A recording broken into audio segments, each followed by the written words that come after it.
The technology field recession is here. This isn't hype. This isn't meant to be clickbait. We're going to be looking at real world data in this video. With the market in sort of a free fall, the tech industry is getting hit hard. Forbes stated that a wave of high profile tech layoffs raises fear of a recession and stalls careers.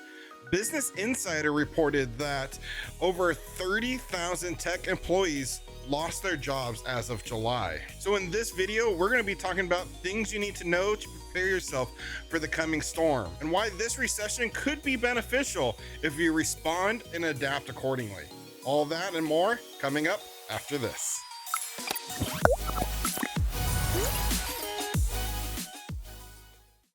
Napoleon Hill once said, "Every adversity, every failure, every heartbreak carries a seed of equal or greater benefit." Now let's get a bearing and a bit of backstory on what's been going on. Over the last 12 years, tech, and more so IT sector, has been growing at an astounding rate, adding tens of thousands of IT related jobs to the market every month. Then 2020 hit and the world was caught off guard. Stay-at-home orders came quick and companies were not prepared to react. Tons of funding poured into IT departments as everyone had to adapt to working at home. People in IT departments around the world were spread thin and companies were swiftly growing their workforces to meet the rising demand. It was never easier to land a job in the IT field and grow experience. Everything was going great. Companies were paying top dollar to retain talent because there was a shortage of people who wanted to work. And in all honesty, that had been the trend up until most recently, but the tech sector has started to slump as they started forcing people back into the offices. On top of that, we have rising inflation and interest rates that have affected the market, causing a lot of tech companies to start backing off. According to the US Department of Labor, unemployment rates have jumped to an unexpected 8th-month high. CNBC recently reported that only 9% of tech workers feel confident in their job security, according to a June survey. No doubt, these job market fears are being fueled by months of headline about hiring freezes, job offers being rescinded, mass layoffs from small and tech giants alike. See, what a recession is 2 consecutive quarters of the GDP going down, not up. You can see that Forbes said that the recession is already 6 months old, according to a Fed model. Now, I'm not telling you this to cause stress or panic, but I want you to be aware of what's going on around the world and how to navigate and leverage your skills. Some say this is just going to be a 6-month slump. Others are saying this is going to take 2 to 3 years to start to bounce back from. Albert Einstein once said, "In the middle of difficulty lies opportunity." But now, with all that out of the way, let me give you 5 tips on what you can do to prepare yourself for some of the upcoming changes you might be seeing. And I'm going to be honest, if I'm 100% wrong about this, these tips are still great practices you should be applying to your career anyways to help you really stand out and grow your career.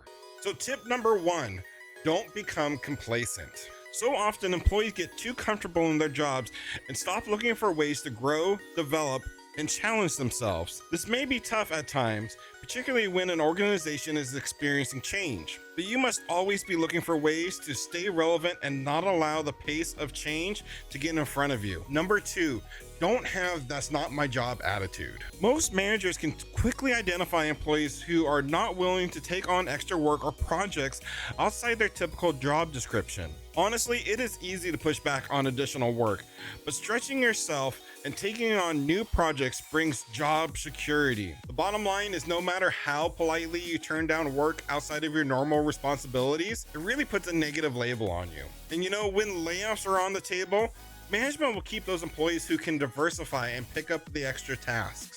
Number 3, don't be a wallflower. Often you are really great at doing your job, but the results are too much behind the scenes. All that hard work, all those proven results you do, really doesn't mean a whole lot if no one sees them or notices them. One quick pro tip for recognition is leverage LinkedIn recommendations. This is a great way to socialize key accomplishments to coworkers and peers. Number 4, don't underestimate a good performance review.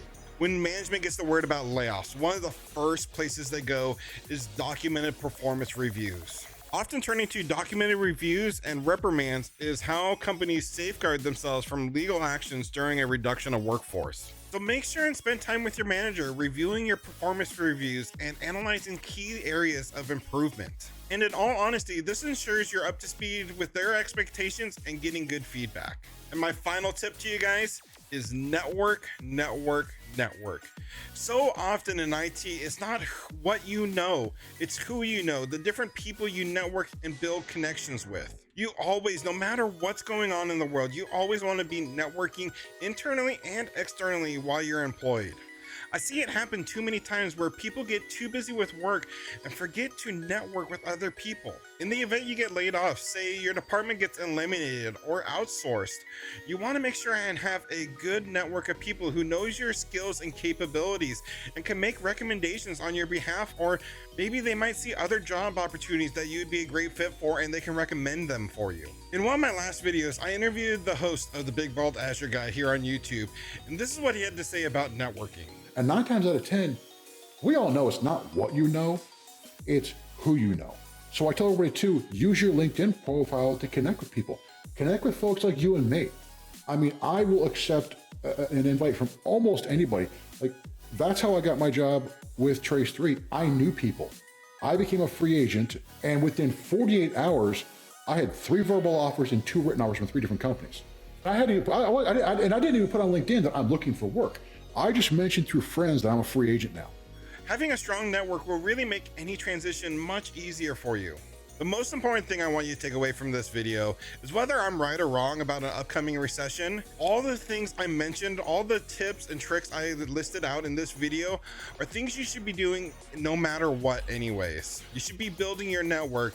You should be always challenging yourself to learn new skills, to take on new responsibilities, to grow your career. I mean, if you're absolutely happy with where you're at and you're not at all worried about losing your job, continue what you're doing. You're obviously happy with it, but if you're looking to grow your career and make sure and recession proof yourself, definitely follow these tips I listed in this video. Now, if you're ready to take that leap of faith and go for that next job interview, make sure and check out this video I linked up here, where we talk about tips and advice on going for your next job interview. I really hope you guys enjoyed this video, and until next time, take it easy.